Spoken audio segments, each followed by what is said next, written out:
Welcome to this week's Torah lesson. This week we're learning from the Zohar on Parsha Lech Lecha. And the question of the week is, how high can one grow? So we're going to quote from the Zohar based on a verse in this week's Torah portion where it speaks about Abraham, and it says, Vayelech Lamasav, and he went on to his journeys.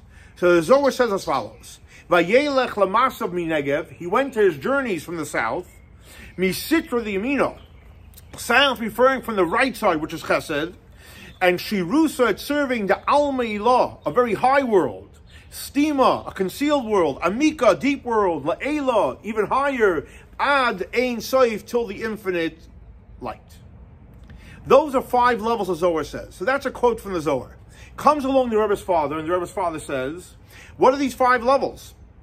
Ilah, Stima, Amika, Le'ela Ad Ein Soif. And the Rebbe's father explains as follows. Ilah is referring to the sphere of Bina. Stima is referring to the sphere of Chachma. Amika is referring to the lower part of Keter, which is Arich. Le'ela is referring to the higher part of Keter, which is Atik. Up till Ein Soif, which is called Adam Kadmon. In other words, there's 5 levels after Chesed, of the Avram's Chesed, and the 5 levels are, again, Bina, Chachma, Arich, Atik, and Adam Kadmon. That is what the Rebbe's father explains the 5 levels. Comes along the Rebbe, and the Rebbe says, okay, what does this mean practically? And the Rebbe says it's teaching us that a person has to always grow.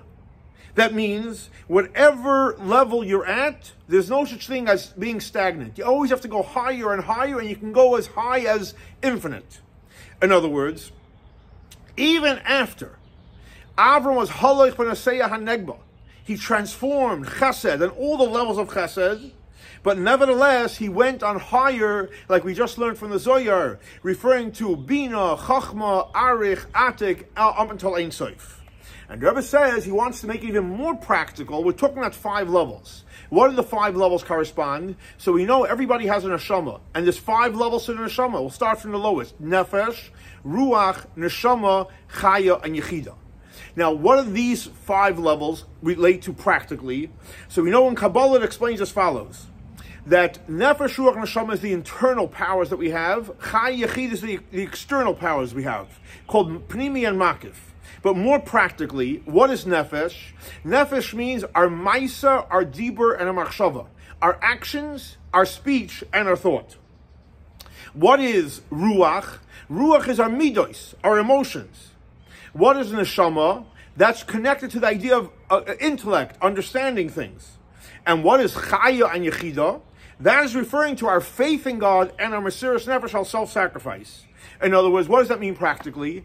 On every one of these levels, Nefesh, Ruach, Neshama, Chaya, Yechida, our thought, speech, and action, our emotions, our intellect, our faith, and our self-sacrifice, we can go higher and higher and higher. So the answer to the question, how high can one go? We can go as high as we are. We can always go higher, as you see from this powerful teaching from the Zohar. Thanks so much for joining us for our weekly Torah lesson. This week's Torah lesson is dedicated to the memory of Baruch Menar Yilev, Shlomo Yosef, Rachel Baslipa, and Sina Basara. May their souls be elevated by Torah we're studying in their memory. For more information, please see our website, Chabad, SWF.org. Have a great and blessed week. Shavua Tov.